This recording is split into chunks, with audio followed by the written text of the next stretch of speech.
Hello, everybody. This is Megan, And this is Alana. and welcome to Tea Time Crimes. Halloween edition.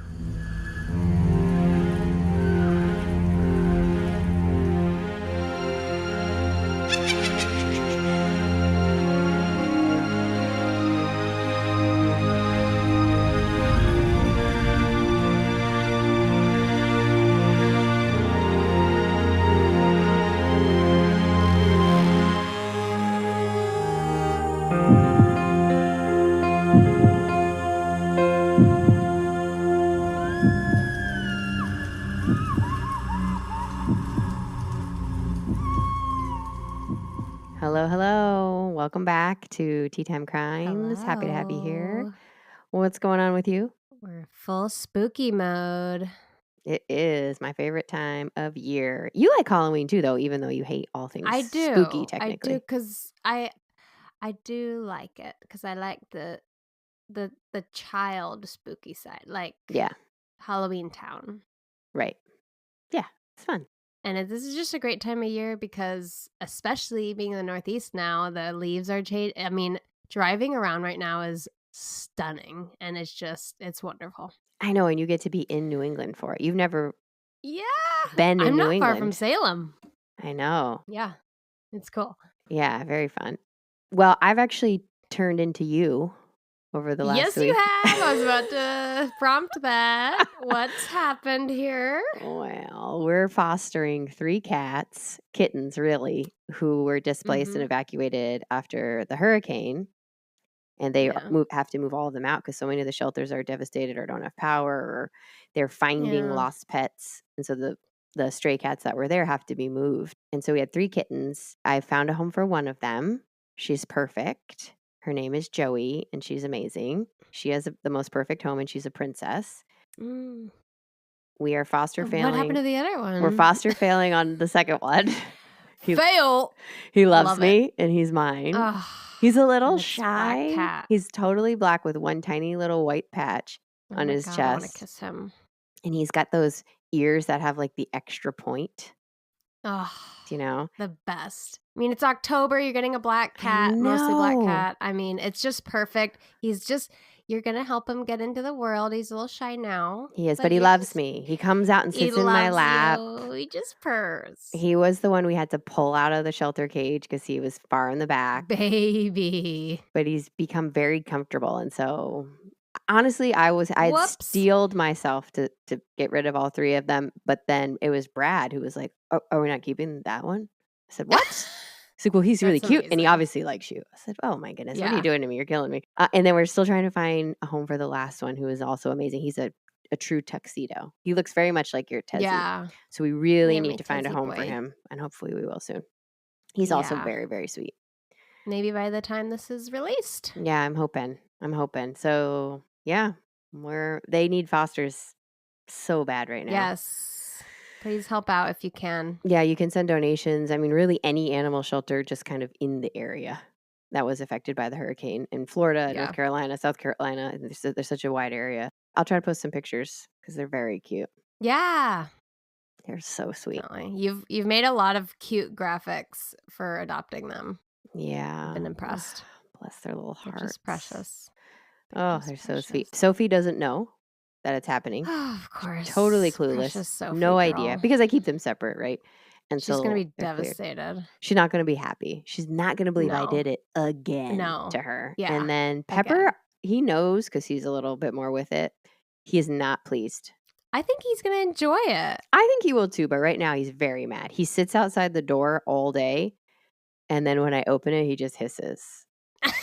And then he runs away. I'm like, well, why are you here? That's you have the amazing. whole house. Go do other things. He's and curious. He said, I'm just going to sit out here and let them know I'm in charge. That's precious. Yeah. So that's where we're at. I've turned into you. But what about you? Did you do anything? Did you turn into me? You do anything like me? Did I do anything like you? I don't even know what that would be. Did you crash your computer and get locked out of Facebook? No, that's my jam. Sometimes I feel old when I start texting with one finger. Rude. No. I said, did you do anything like me? Sometimes I feel old was your next sentence. When you were talking about technology, when I type, I've noticed I'm typing with one finger. And I'm like, wow, this is like, I'm reaching old person city. And then I'm trying to send one reel or a post to multiple people, and I accidentally put them in a group chat multiple times. So that's So you are my turning into struggle. me. Maybe I FYI, am. my dad likes to text with his middle finger, What? which is visually appealing to people watching, and also the fattest finger. So you Oh, can that's imagine. amazing. What a Yeah, choice. it is. It's a choice. Oh, He makes a lot Raj. of choices. Well, he makes a good choice of who to throw a jacket to, I'll tell you that. That's right. That's right. You were the best choice. Throw back to Megan's wedding. Yep. My father had to I was the throw jacket his catcher. jacket to her. He'd never met her, but he'd seen her picture and he thought she could looks handle good. it. She looks catch a athletic. jacket. I go, it's a piece of fabric. Also, second follow-up question, why are you taking off your jacket? But, you know, I want to watch that again. things That happen just during the looks- father-daughter that was dance. so much fun. fun. It was amazing. And you caught it. So it's all that matters. I fucking caught it, okay? I caught it. A jacket caught didn't it. even come close to grazing the floor. Not even close. Not even close. And some other person, another guest tried to get in there and catch it to help out. No. Straight elbow to the face. That's my jacket. That was her job. Yeah. All right. Get the fuck out. Oh, I was going to hop into the story. I completely forgot you had a tea. I had it ready to go. I was like, I'm desperate to drink tea because I'm freezing. Go. Sorry. This is another of the Piper and Leaf, which was a gift from a dear listener. This one is the Front Porch Special. The way you said that made me uncomfortable. It's a black tea blend. I needed some caffeination. Uncomfortable? Yeah, Okay, yeah, good. the Front Tea Special. Drifting jasmine on a minty breeze, a true Southern classic. But it's black tea? I know. Here's the thing. I think it's jasmine flowers, not jasmine green. Flowers? Ceylon and Assam, black teas, spearmint, jasmine, cornflowers, and bergamot. Oh, okay. Maybe it's just hints of things. I'm nervous. Don't put mint in my black tea. Well, is that fair to say? It is fair to say. That's the part that caught me too. Okay, let's see. I put milk in it because it's a black tea, and I could tell it had a good body, so I did a judicious amount. Wow. Smells like mint. That's so weird. Okay, so it feels like you're going into a black tea because you are, but it's a mint tea. And I've only had like mint herbal teas, so I'm getting a little thrown off. But it's not too minty. Like maybe the body does help. This might work. It's working. Wow. I guess I mean, this is surprising, but yeah, it really works. It just kind of gets you in there and pumps you with the mint. So let's see, maybe a bootylicious minty thumbs up. Oh, because of the body? Yeah, it really can take it. Nice. Yeah. Just thinking of when you thought the lyrics were, I don't think you're ready for spaghetti. I don't think you're ready for spaghetti. I'm always ready for spaghetti. All right, you ready to get into today's? Spooky time. I don't know, we'll see. Silver Lake in Bucksport, Maine, sits on a 67-acre park. Yeah, I know. Try to get in your area. With a few miles of hiking trails nestled through the woods around the serene water. But those that have hiked the path around Silver Lake are said to encounter more than they bargained for on those crisp autumn mornings you love so much. When the mist is rolling off the hills, sometimes the shape of a woman can be seen walking along the riverbank or heard through the woods. It's me, just hiking. As though she's searching for something. Dun, dun, dun. Her name is Sarah Ware. And what she's said to be searching for is justice. Law and Order sound. Oh. Dun, dun. On September 17th, 1898, 50-something, because I've seen a lot of ranges, 50-something-year-old Sarah Ware disappeared from her small home in Bucksport, Maine. She had grown up poor in Nova Scotia and then made her way to the bustling port town when she was what the Lewiston Evening Journal put as A bright-eyed, ruddy-cheeked, and buxom girl from the shores of Cape Breton. Oh, Yeah. I hope somebody describes me that way. Ruddy-cheeked? Does that sound like a compliment? I don't know. Buxom. I mean, if you like wind blown. Yeah, all right.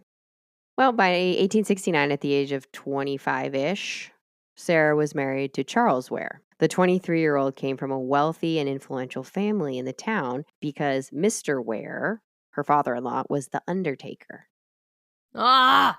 and brought his sons up to inherit the business. I am not sure what the marriage was like, but the couple had 3 children, Edward, Mildred, and Alice. Sadly, Alice died young. Once the 2 surviving children were grown and out of the house, Sarah returned to Nova Scotia for a brief time before settling back in Bucksport. And after 20-something years of marriage, she divorced Charles. Yeah, in the 1890s, that's not popular. Whoa, yeah, in that day and age, that's crazy. Yeah. And that's obviously Sarah's fault, is the public opinion, obviously not the true opinion. Duh. Especially with the status that Charles held in town. Oh, sure. He was a prominent business owner. He's also the man. Yeah. No reason is given for the divorce, but the Lewiston Evening Journal does say Sarah returned to Nova Scotia when, after being won over by a man in town, was abandoned for another, which led me to believe that maybe Charles was unfaithful. Oh. But nobody says for sure. They like to dance around stuff. Yeah, they're not going to put that. Yeah. Yeah. Sarah was hardworking and an excellent housekeeper, and she provided for herself by utilizing the skills that she did have. So she would clean houses for people in town. She would also take care of children, whatever she needed to do to survive. On the day Sarah went missing, which was September 17th, 1898, she left the house that she was boarding in. She was living with Mrs. Miles, who was an elderly lady that she helped take care of in exchange for room and board. She went to see her friend, Mr. Boldock. Boldock? Sarah had Bulldog? What do we think it is? Sounding like dicks, and I don't like it. Baldick. Baldick? We'll go with Baldick. Okay. She went to see her friend, Mr. Baldick. Sarah had been very close with his wife. She kept up her visits after his wife passed away because he was all alone. Just after 7 p.m., she walked, I'm not going to say his last name anymore, to John's house. That's his name. They had a nice chat like they had done on numerous occasions, and then Sarah left to head home. Before she went home, she made a quick stop at the store and then continued on at about 9 p.m. The person at the store, Mrs. Fogg, was the last known person to see Sarah alive. What a cool name. Yeah, great name. Mrs. Fogg. When Sarah doesn't return home that night, Mrs. Miles is surprised, but thinks, well, maybe she didn't want to walk home in the dark, and she stayed over at John's house because it got too dark. But the next day, eyebrow waggle. Yeah, the next day there's still no Sarah. Oh no. Accounts will vary on who was notified of Sarah's absence, but at the time she had no family in town. Her children had all grown and moved away. The only relations she had were through her ex-husband's side, but even her ex-husband had passed. Oh, okay. So he's already passed away, so there really is nobody looking out for Sarah. Oh man. Mrs. Miles was said to talk to a few people in town and ask around, but nobody knew where she was. Those in town were also very quick to describe Sarah as odd or quirky or different. I imagine because she was a single woman in the 1800s. Yeah. Who left her husband. I don't know, but very weird. Yeah, maybe she had other She's things going on. Whatever the reason, it takes 2 weeks before anyone even bothers to look for Sarah. Well, that's a goner situation. It was said that the sheriff wasn't informed until October 1st, and he started a search immediately. Oh, God. On October 2nd, 2 volunteers, Wesley Webster and Isaac Richardson, found the badly decomposing body of Sarah Ware. She was found about a half a mile from her house. And although she was close to Mrs. Miles' cottage, she'd been placed out of sight in an area that no one would pass by naturally. Okay. So you'd have to really be looking. And it was also not on the way to the house. It was a half a mile, but it wasn't on the way from the store to the house. Got it. Her skull was caved in and her jaw broken. The next day, a coroner's inquest was conducted to determine if Sarah had met with foul play. Her body was badly decomposed, so they did consider for a bit that maybe she had fallen and suffered a head injury. 5 out of the 6 men said absolutely this woman was murdered, and the investigation began. But due to the state that Sarah's body was found in, there were some clues once they did a closer examination. It is possible that the strike to her jaw was forceful enough that that could have been the cause of death, but it's more likely that it was the skull fracture. When the coroner had moved the body, whether this was due to the wounds or to the decomposition, they weren't sure, but Sarah's head detached and Ew. fell off. Yeah. Ew. I know. I don't usually tell you these gruesome details, but I'm telling you this because it becomes important later. Because she's the headless horseman. And under Sarah's skull, the papers describe a circular cape, which was found folded up like a pillow, which is usually the sign of somebody who knows you and at one point cared for you. After they bash your skull in. Yeah. The top of Yeah. Sarah's dress was also undone, not torn, but appeared to be unbuttoned. Robbery then is seen as the first motive here because Sarah was known to keep a small purse tied to the inside of her dress, and Oh. that purse was thought to be missing.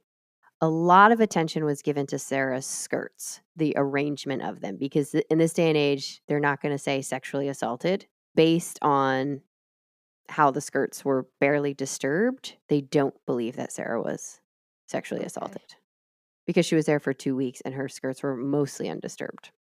Okay. They also found a small fake hairpiece and several hairpins scattered around the body that had fallen off at some point. The place in which Sarah was found was also very suspicious if it was intentional because of its secrecy. You'd have to know it was there, Yeah.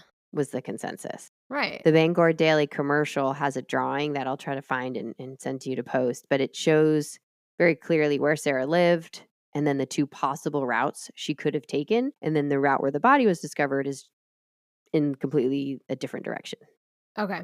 Basically, from the fog store, Sarah would have cut across a field nearly all the way home or cut across the field halfway and then hooked up with the main road. And her body was not on either one of those paths. Yeah, so this is very deliberately out of the way on purpose. Yeah, exactly. Right away, the investigation believes Sarah was murdered by someone she knew. This is almost always the case when you're playing the odds.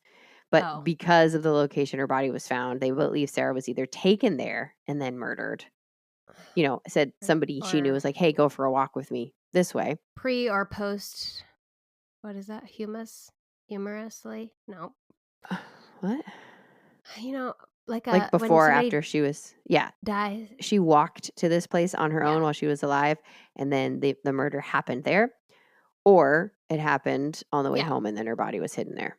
This is also why they don't think it was a stranger, because they don't believe a stranger would know about this area, and they don't think a stranger would take the time necessarily to hide her body here. They believe that maybe she would have been found out in the open if it had been a stranger attack. These are all theories, though. Nobody knows. Yeah, who knows? Who knows? Still, they're really focused on the robbery because Sarah had her handbag, which she used at the market, but Mrs. Fogg watched her pay, so she said there was barely any money in there. And it was well known that Sarah kept any money of substance in her interior purse, right? And Sarah was not wealthy, but a review of her finances, they showed that she had a savings account at a bank in Bangor, but it had been 6 years since she'd deposited any funds. Oh, man. Yeah, and in her room, she had $3 hidden under the toilet and then a single dollar hidden in a basket. And so what they kind of gathered from this is she doesn't go to the bank. She obviously hides her money, and she's been working steadily for the last 6 years, so she has to have money somewhere. Right. And maybe somebody knew where that money was hidden. Oh. Yeah. It's hard to believe that Sarah would have any large sum of money on her person if she was just going to visit a friend and just going to the store, because the item she bought was 2 cents. And so that's really mostly what she had in sight. Imagine. And so people start to question, well, okay, but if Sarah was murdered outside of the house, it seems unlikely that they would find any real amount of money on her. There was also a rumor going around that she'd recently been paid $65 for a job, but that money could not be found. What's the job? Oh, boy. I think she would go a long time without getting paid. And then get big paychecks? It was said that several people in town took advantage of her. No. Would often not pay her or were unable to pay her. And so it's very possible that she had recently collected, but they didn't say. Okay. So to recap, Sarah's body was found on Sunday. Murder was decided on Monday. Okay. And then she was buried on that Tuesday. Okay, got it. But they never did a full autopsy. Oh, don't make them dig it up again. Well, what they did No. instead was they kept Sarah's skull as evidence. What? So they just buried her body. Bro, Yeah, that's what I'm saying. I'd be walking the lake too. that's fucking weird, man. Yeah, yeah. Now I'm scared. And then they studied the skull closer and they found the following injuries. Both the upper and lower jaw were fractured. The Ugh. left temple, the frontal bone, had a fracture that was caused with such force that it split down to the sphenoid bone, which is this butterfly Holy bone that shit. sits behind your eyes. Yeah. The origin of this fracture was determined to be shaped like a circle, which made them believe it was done by something like a hammer. Okay, so yeah, like Exactly. She's Sure. making a circle with her fingers. Despite all of this, there are still some folks who think, oh, it must have been a natural death or death by suicide. in what that I doesn't make don't. any sense. I Like know. that's What? yeah. I think that's just people not wanting to believe a murderer is running free. Correct. That's Come on, not guys. how that happens. Yeah. Yeah. Well, following the examination of the skull, another search is conducted of Sarah's room at Mrs. Miles. Now, here we go. Detective Odlin, who's the main guy, he finds $43 in a trunk in Sarah's room. It's a trunk he had searched 2 times prior, and nothing had been in it. Nothing of value. Yeah. And it just appeared? Yeah, it was on the top. It wasn't even like, oh, he found a secret button under the left side, pushed it, and something popped out. It just was now on top. Wait. So someone has access to it and is putting the money back? So somebody put money back. Yeah. No. I'm out. Yeah. Very strange. And this is going on in a town right today. Bucksport is 5,000 people, but it was Okay. more likely around 2,000 people at the time Sarah was murdered. And she was a woman everybody knew. And they all were thinking the same thing, like one of you's the killer. So they're at church being like, maybe it's him, maybe it's her, maybe it's him. God. Yeah. And it consumed the town. I'm sure. It was all they talked about. I'm sure. So clues and tips and theories were just everywhere. You couldn't get clear-headed about this. They had all these weird tips coming in, like a bloody shirt was found in the lake. It wasn't blood actually, but it was just a shirt floating in the lake. You know, other people were calling in saying, oh, so-and-so did this, so-and-so did this. And it was absolute chaos. And they didn't have their own little police force. They had the sheriff. Detective Odlin's on loan from another Maine city. Okay. He asked if he could go home after 3 weeks. It was his belief that Sarah agreed to take a walk with a male friend. And once they were on the hill, they got into a fight and Sarah was attacked. And only after she was attacked was she robbed, or robbed to make it look like a robbery to deflect any suspicion on that person. And Detective Odlin claims he knows exactly who did it. He just can't find the evidence to bring charges. So there's nothing more he can do. Oh, shit. So he just wants to go home. Wow. The town is not happy that he's leaving. They want the killer brought to justice. And that Monday, a town meeting is held to raise money for a reward to bring in more clues to, quote, find the murderer. That's like the main part of the bulletin. Because like I said, there's no police force. So this investigation is being done mostly by volunteers in the community. Wow. Which I imagine poses a few problems. One, they probably don't know what they're doing. And even if they have the best of intentions. One of them's a killer. Yeah. Second, one of them might be the killer who's helping and finding evidence and tossing it and not telling you about it. Right. And also, anytime anything like this happens, even people who weren't involved at all are weird and take things for souvenirs or destroy things that they don't think are important for souvenirs. So fucking weird, man. And, you know, to be honest, the science isn't there yet. This isn't CSI, right? Sure. So they don't know how to preserve stuff. They can't really even preserve stuff if they have it necessarily. Yeah. But from this meeting, a committee was formed, which interestingly included Sarah's ex-brother-in-law, who hadn't spoken to her in 8 years. But this committee secured $500 to go towards the investigation, and they were able to successfully get Detective Odlin back. Oh. Yeah. That's nice. But Detective Odlin is not coming back because of the reward. He doesn't care about that. He's coming back because they find new evidence. After he left, the volunteers continued to search the fields all around where Sarah's body was found. They find a hammer and a chisel. That's it. The hammer is said to have dark stains on it and someone's initials. Blood. But then the papers say on November 9th, a workman came forward saying, "Oh, my bad, I left that there while I was fixing a fence." But then other reports have said it was found, it was known who it belonged to. Nearly 2 weeks later, you're going to hate this, but Sarah Ware's body was exhumed. No. Remember, the head is still being held separately. Stop. And you know, Oh my I know. God. And it's being held by her brother-in-law because he's the funeral director. So he has it Oh, like God. down in his creepy basement. Oh, no. Yeah. Yeah. No. But they exhume her. This is so frustrating. They don't even exhume her to necessarily examine her body. They exhume her because they were like, what was she wearing? Oh, man, we didn't really pay attention to that. We should exhume her and see what clothes she had What? on. So they exhume her just to look at her clothes. Give me a break. Could we not do a pass around that the first time, maybe? Boy.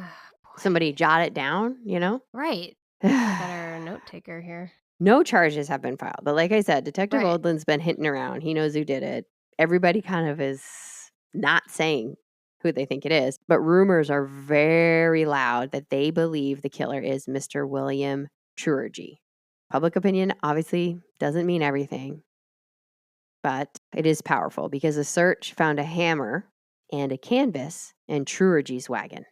Both were discolored. I'm struggling with the fact of a man in the 1800s has a hammer that isn't perfectly preserved and has a weird color on it. You know, I think a little bit more analysis needs to be done. Yeah. And apparently they do test the hammer, but it's inconclusive. The canvas, they can only confirm the blood was of a higher animal. I don't know what that means. What? Higher animal. I assume that would mean like it's not a chipmunk, it's a cow or a person, but I'm not sure what exactly that term means. So their thought here is that he has the murder weapon and then he used the canvas to move the body. It's like a cloth canvas that you put on the Yeah, floor when you paint. Okay. that's what I'm picturing. Yes, yeah. But obviously the town isn't just going to make this random leap and arrest him. I mean, thankfully, we've seen that happen too. Yeah. The suspect, they suspect him for a few reasons. One, he was at Mrs. Miles' house a lot.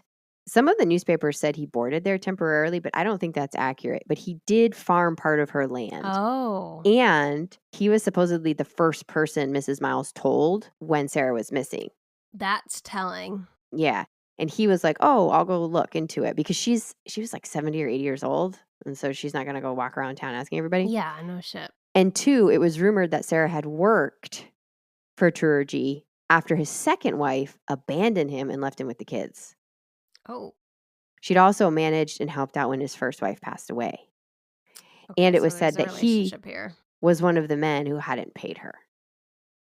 Mm-hmm.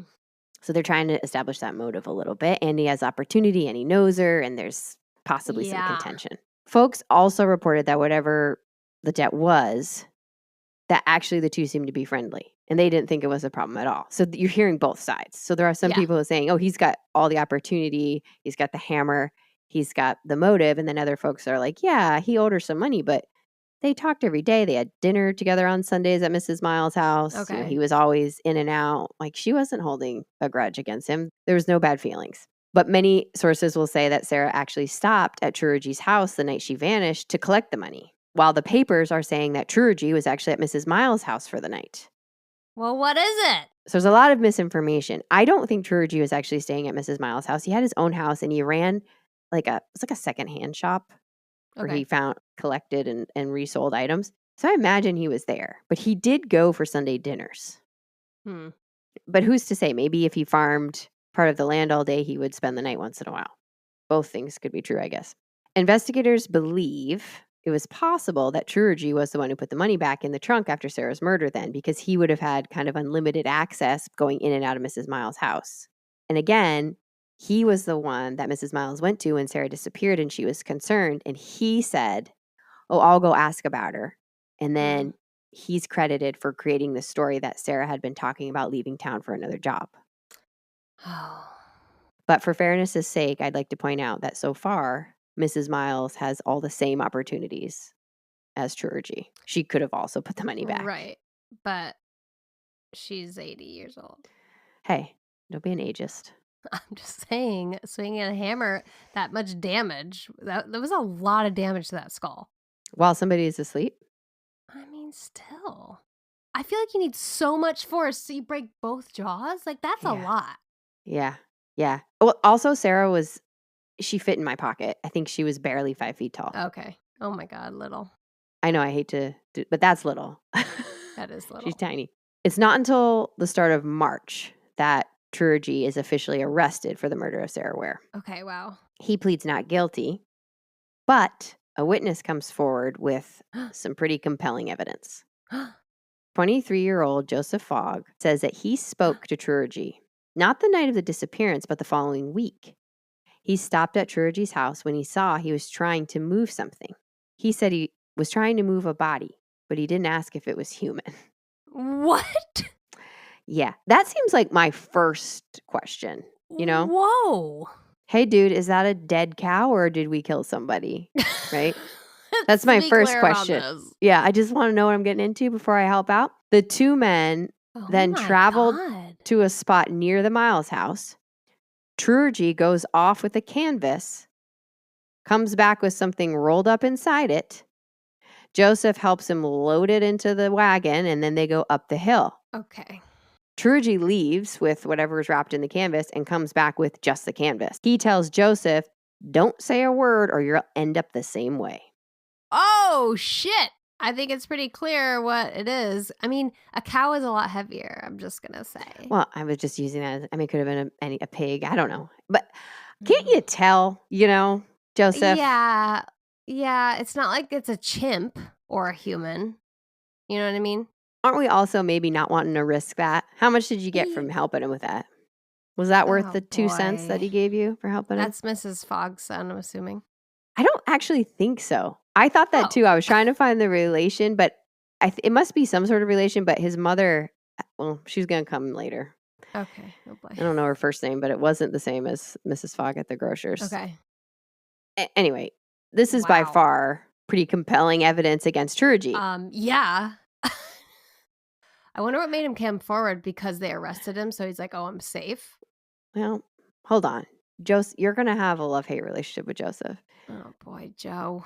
A few other interesting inconsistencies were pointed out. The purse that was said to be missing was found in Sarah's room. Wait, somebody put it back. Or it was never taken, or she never had it. Also, the cape she'd been wearing or had with her when discovered was not what anybody had seen her wearing when she went to John's house or the market. Mrs. Miles swears, and so does Mrs. Fogg, and so do a few others who saw her along the way, that she was not wearing that heavier weatherproof cape, that she had on a lighter cape. Interesting. That is very weird. But Joseph's you're about to hate him, because the public, right out of the gate, the vibe in the papers seems that the public doesn't trust Joseph, but they don't really say why. Okay. I don't know why. They start to question if he's telling the truth. They think maybe he was questioned by police and that he got pressured to do it. But then other people are saying he was questioned by police, but he's been talking about this before Sarah's body was even discovered. There are several people who heard him say, like, hey, this was weird. You know what I did last night? It was super weird. Now that I know Sarah's missing, I'm wondering if that's what it is. God, this guy's not very sharp, huh? Yeah. On March 14th, Fogg was arrested for perjury after a second confession saying he lied about everything just for the reward money. So he's saying everything he said about the canvas and moving a body that he didn't know if it was animal or human was a lie. No, because the other people who heard him talking about it right after it, before it was an investigation. Well, new theories emerged that Truergy might not be the killer, but maybe he did help move the body after the fact with Fogg. And Fogg didn't realize the trouble he was getting into until it was too late, so he recanted because he was afraid for his life. Because if Truergy is protecting these people, then they must be powerful. And Truergy knows who murdered Sarah, and he's not saying. Oh, it's the brother-in-law! Others think Fogg is just a liar or was scared of the police. Oh my God, I'm so scared right now. On March 23rd, Fogg retracts his retraction, asking to now speak to the sheriff one-on-one, being like, I told the truth the first time around. I received threats, so I got scared. This guy is a mess. Said it was a lie. Yeah, it's a total mess. Also, Mrs. Miles, you know, the sad little old lady, she's spry enough to flee town. She says, I'm out of here. I don't like this attention. Oh, no.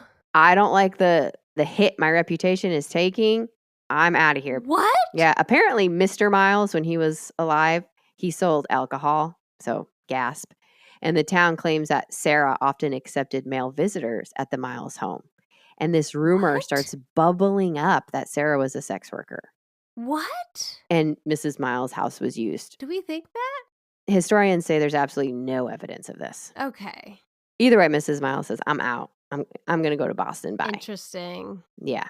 So Fogg was there. He wasn't there. Then he was there again. Turgi remains calm through all of it, saying he's not worried because the time will come when he will have things to say. And he hopes that no innocent man will have to go through what he's going through. Yuck. Oh. The next day, Fogg retracts his retraction of the retraction. Stop it right now.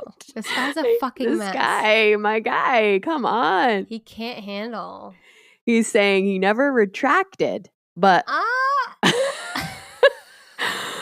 And now his parents have come forward and filed affidavits saying, no, our son told us that this happened before Sarah's body was discovered. And now he's saying, no, my parents are liars. Oh, it never boy. happened. What a mess. Turgi also uses that as an opportunity to talk a little bit more, refusing to comment on Fogg, but sharing his theories for the murder. It's his belief that a man from out of town hurt Sarah and then fled, and he doesn't know who that man is, but he hopes that man will be caught. I don't know how that's helpful information. He kind of alluded to the fact that he knew who it was before. Anyway, he tells the Bangor Daily Commercial, quote, they had to arrest somebody, and so they selected me. It's pretty hard lines, but I know that everything will come out all right in time. I trust in God. I feel that all will be well in time. And the reporter described Turgi as, quote, a man of most extraordinary nerve, a facial artist with nerves of ice. A facial artist? Yeah, with nerves of ice. Wow. Yikes. On Monday, Fogg retracts again. Stop. This guy needs to be cut off. He retracts his retraction of the retraction to his retraction to retract it. Yeah. Now he's saying he lied to the reporter about retracting his retraction and that he's telling the truth. He did help move the body.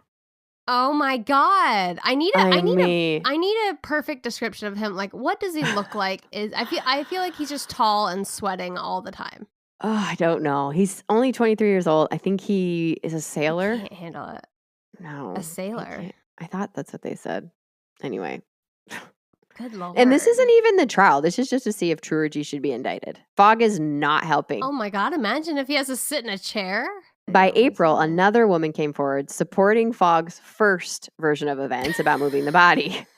Mrs. Watson, who lives outside of Bucksport, she spoke to Fogg's wife and relayed the same story. She basically said Fogg's wife was worried because her husband might get in trouble for helping move a body that she now assumed was the body of Sarah Ware.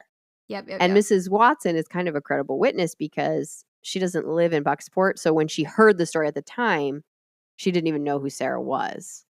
So there was no reason for her to jump to that conclusion. Yeah, right. So she's not connected to it. Yeah, I get it. But we have to trust that she's now telling the truth and just not excited in the retraction. Well, we'll wait for a retraction, okay? Yeah. I've got a feeling if we wait long enough, another one will come.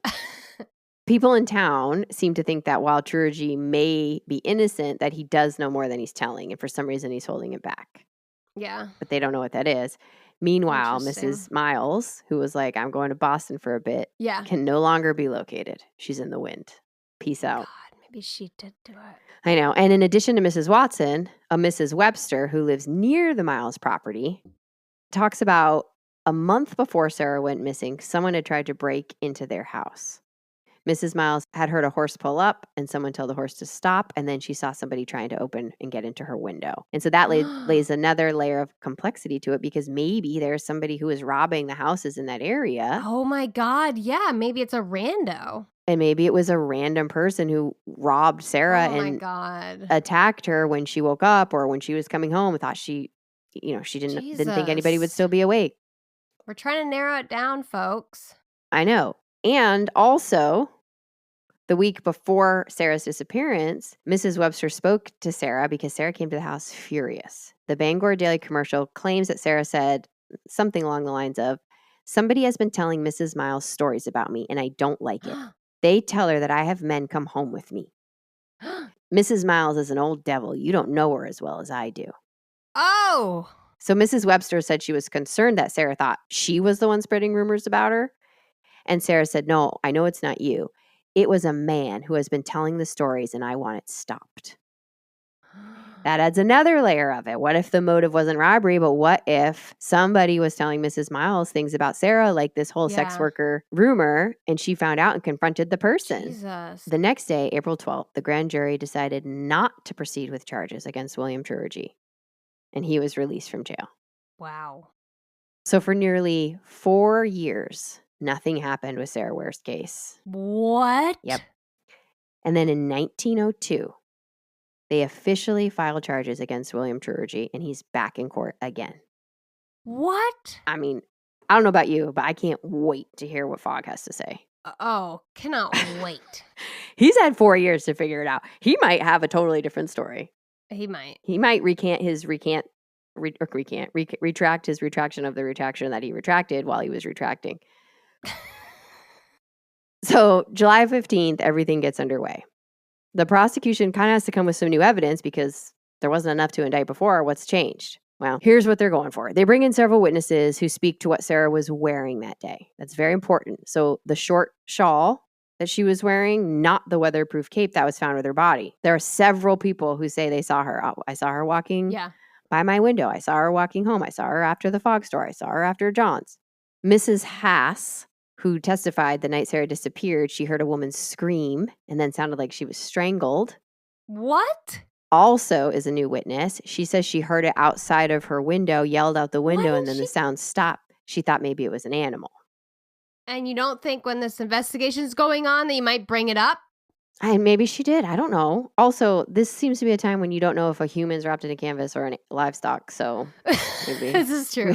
But also, that was by problems. Fogg, and Fogg is not a sharp Fogg's a creature. mess. Yes. Good Lord. I don't even think that's his name. And there were other women who heard it too nearby. So it's not just Mrs. Haas making up this story. There was a Mrs. Bolin, and Mrs. Bolin had a guest staying with her, and they all heard a scream. Well, come on. And I think what's interesting about that is maybe that it pinpoints that the murder happened closer to Sarah's house than they're leading you to believe, right? Because Sarah's body was found yards away from the home. But the fact that her clothes were changed and she had different clothes with her means that at some point somebody went back to the house to get those. And so I think maybe they're trying to imply that somebody intercepted her on the way home. I mean, anybody could go in. I doubt Mrs. Miles locked the door. Oh, yeah, that's fair. In this day and age, and she was probably asleep. They talked to a man named Burke Leach, who saw Sarah the first time she went to the store. So not the late night visit, but she had gone previously that previously that Saturday afternoon. And he said he saw her pull money out of like that internal purse, just to kind of give more credit to the fact that probably somebody took that.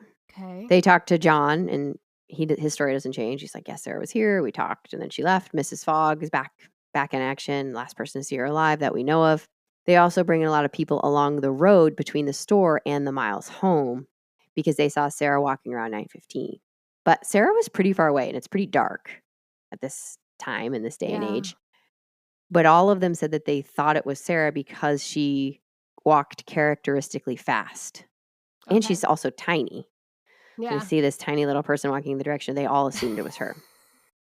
Witnesses also testified that a group of men were standing on the street that would have been on the path Sarah would have taken home. Theories come out of that. Like maybe that group of men attacked her, maybe because they were drinking. Yeah. Maybe something happened. Maybe they accidentally hurt her, or maybe they attacked her, or maybe a fight happened.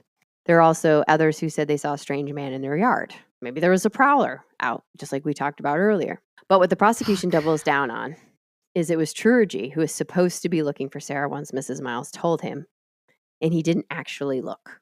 Right. That's a little piece there that is important. A business owner named Mr. Ducat also came forward and said that Truergy told him he could find the killer within 24 hours if Mr. Ducat gave him $250. What the fuck? And Mr. Ducat was like, you know their reward is $500, right? It's like, did you not do that math? Like, just tell the police and then you'll get twice as much. Right. So there's a lot of back and forth about also who could see what from their farms or their Okay. houses based on where Sarah's body was found. Because the police start to think that Sarah was actually murdered closer to the house and then moved. Okay. But somebody would have seen that. Yep. And they're kind of going back and forth on how tall the trees were and who could see what from their vantage point, all this stuff. Because if Sarah's body was moved, that means her body would have been in a place that went unnoticed 2 times. Fuck. That's crazy. Yeah.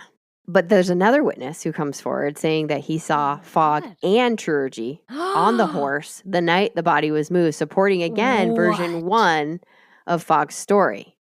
Oh, shit. And then Fogg himself takes the stand. Oh, here we go, folks. Here we go. How do you have any credibility? How is the prosecution not like, God bless his heart. He's 27 now. Maybe he's got a little hair on his upper lip.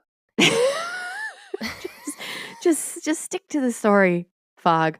He sticks to version 1. He says that one was the truth. And apparently he's pretty sassy throughout the whole thing. All right, he's found himself. He's kind of got a chip on his shoulder to the point where they're like, you need to be more respectful. And he's like, oh, sorry. It's really, I'm on my high horse here. I'm like, I've decided version 1 is it. Right. And I'm really he's found committing. Some confidence there.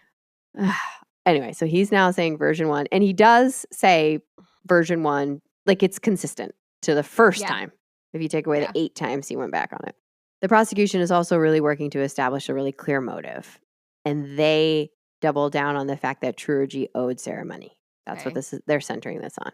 Truergy, of course, denied all of this, including Fogg's story. And they brought in other possible suspects who could have done it. They bring up a man named George, who is out of the country conveniently at that point. The country? Yeah. But the night of the murder, he was walking on the same path as Sarah, and he'd made threats towards her. Gross.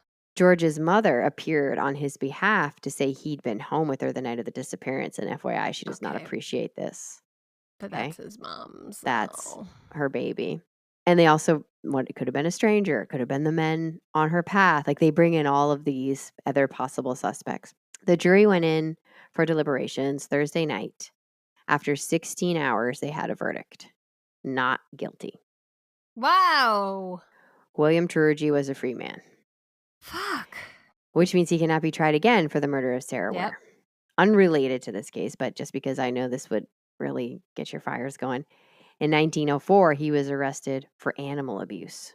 Kill him. Which, in 1904, imagine how bad that animal abuse has to be. He was unable to pay the fine, so he was sent back to prison. People in the community offered to buy his hog to cover the fee, and he said, no, you're lowballing me, and refused it. What a dumbass. Yeah. I mean, whether he did it or not, Scumbag. He's not my favorite person.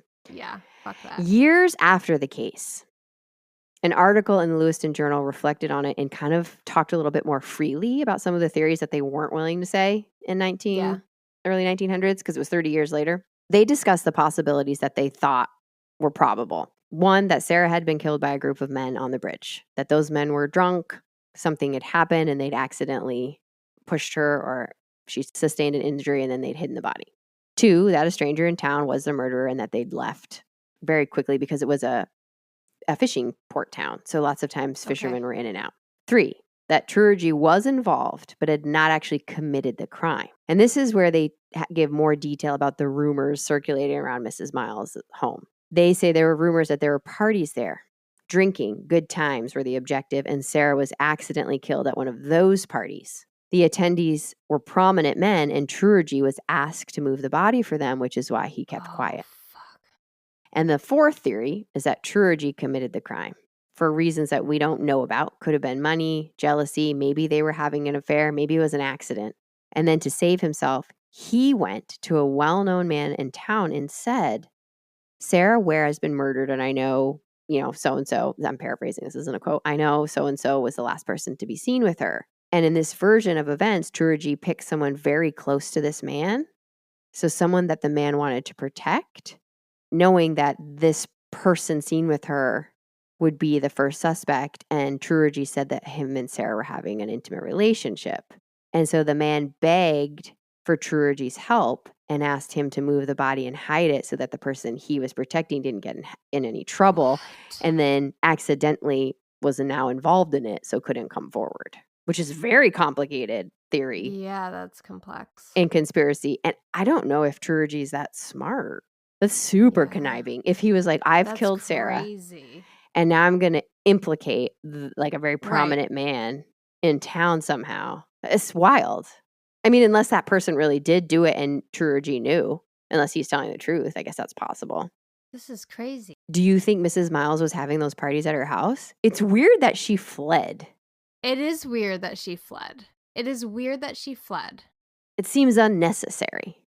Yeah, that was dramatic. I don't know, man. Her husband was known for bootlegging. Right. And having alcohol and all that stuff. It's like, maybe she did. Maybe she did have parties. That's why I said earlier, Mrs. Miles had all the same opportunities as Trurugi because maybe something happened and they both witnessed it. And together, like maybe she was the one putting the money back and he was moving the body. Like maybe there was more there. Oh my God. Maybe. Remember, she's an old little devil. I'm imagining her, the Goonies? Well, the head of the bad people gang is this older lady, and now I'm thinking of that as Mrs. Miles. Well, my aunt is in her late 70s. And yeah, but that's very different in the 2000s. She just got a tattoo and she could kill someone. I know. I mean, 70 She wouldn't, to be fair. Right now. Love you, auntie, but she wouldn't. But I'm saying, like, I don't know. Also, maybe she was trying to cover up for what she knew was illegal activities at her house. Maybe. Anyway. Oh, that's an interesting thread.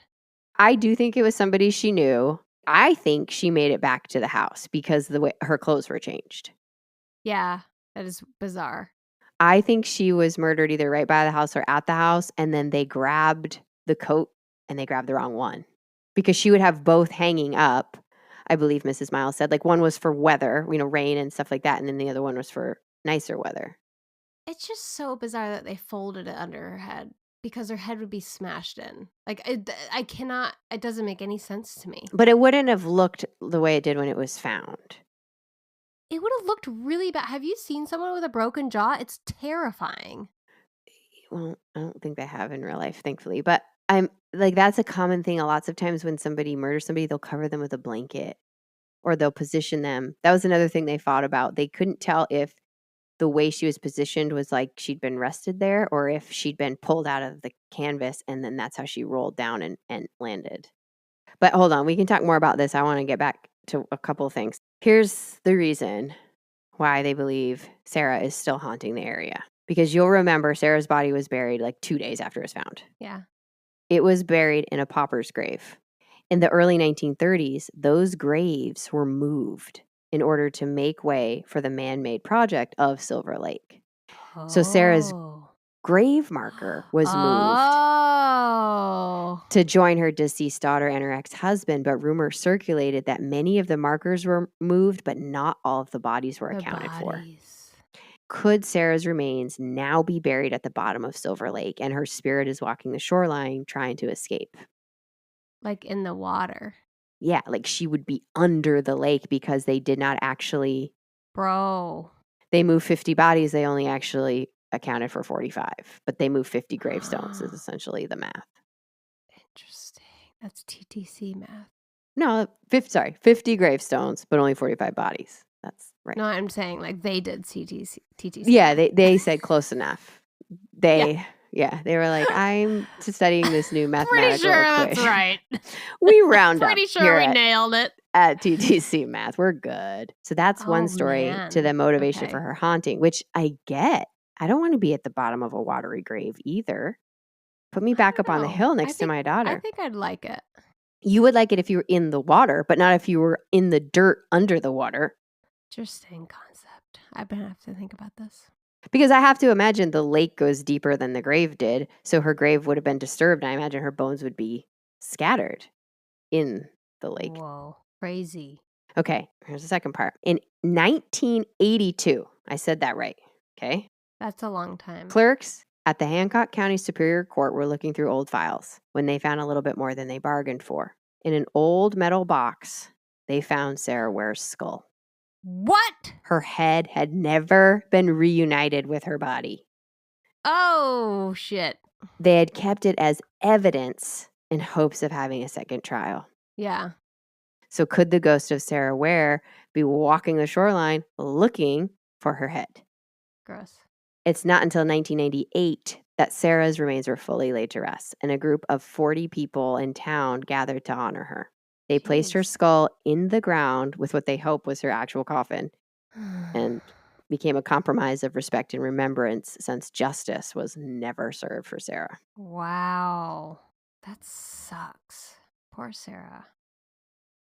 What do you think? I don't know. This is really tough. I think a lot of people know more than they say. Yeah. Obviously, multiple people helped. I think Trudy was absolutely involved in some way. What, Truergy? Trudy. Mrs. Miles knew something, and Fogg helped move the body. I don't want to believe Fogg, but I think he was telling the truth the first time. I think he's just a mess. I don't think he's a liar. Yeah, he's an absolute mess. But I feel like there's somebody else missing from it, Yeah. like the prominence person. I know. I just don't know. Like, is that? I don't know. That's wild. I don't know who really did it though. This is a tough one. Yeah. Today, people really believe that Truergy had something to do with it. That's what I'm leaning towards him. Yeah, that's probably true. Again, we just don't know to the extent. Ooh. The biggest thing for that is that other people said Fogg told him or her before. Like Fogg was talking about it before he went to court. I know. That's what I'm saying. Like, this shit, like the stories he was first telling is the real story. He had to help with the body. Who does that? And that's what makes me think Truergy is not as savvy as these conspiracy theories, because who asks somebody to help them with that task? Yeah.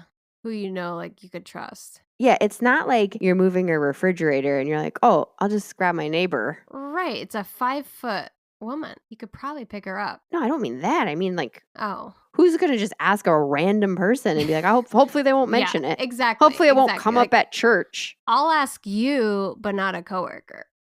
Obviously, yes. Obviously, I'll help you move your body. But Thank anybody else, Yeah.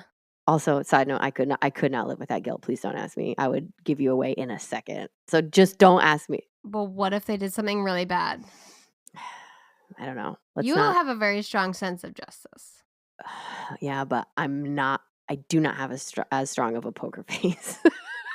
I would be like, I haven't done anything. I'm fine. Anything. I was sleeping. I did it. It was all me. Never mind. I'm like, it's just easier for me to go to prison for life than have to deal with this. Goodbye. Oh my God. Okay. All right. I'd recant and retract and I'd pull a Fogg. Yep. You'd pull a Fogg. I guess I didn't realize how close I was to Fogg. Anyway, awful. That's what I'm saying. You don't just like wait for somebody to walk by and be like, oh, No. cool. This is super convenient. Oh, hey. Do you have a minute? Just a quick second. No, don't ask what's wrapped in this canvas that's bleeding next to the bloody hammer. Fine. But could you just drive up that super steep hill behind those super tall trees and not ask any questions? It's fine. Don't worry about it. Good. it. Okay, great. Talk to you later. See you at church. Yeah. That just seems wild. Yeah. And I think you're right. That's like, crazy. why does he even need help?